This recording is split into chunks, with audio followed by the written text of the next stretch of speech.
Après l'attentat déjoué hier matin à Paris devant le siège de Bank of America, rue de la Boétie, dans le 8e arrondissement, l'enquête avance, l'enquête progresse. Je vous rappelle que l'individu qui a déposé un bidon et aussi de la poudre explosive devant le bâtiment a pu être interpellé avant de déclencher le dispositif artisanal.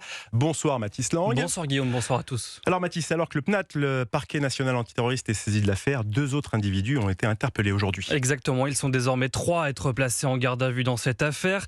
Selon le Parisien, l'un de ces deux nouveaux interpellés a été arrêté en Essonne. Il est mineur. Concernant le suspect interpellé, la nuit des faits, alors qu'il s'apprêtait à allumer le dispositif explosif, sa garde à vue a été prolongée. Lors de son audition, le jeune homme de 17 ans a déclaré avoir été recruté via Snapchat pour 600 €. Il se dit sénégalais et résiderait à Montreuil, près de Paris. D'après les premiers éléments, il était accompagné d'un autre individu qui, semble-t-il, filmait la scène.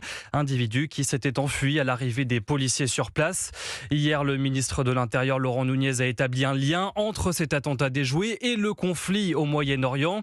Si les commanditaires restent inconnus, un groupe pro-Iran, le mouvement islamique des Compagnons de la Vertu, pourrait se cacher derrière cette opération.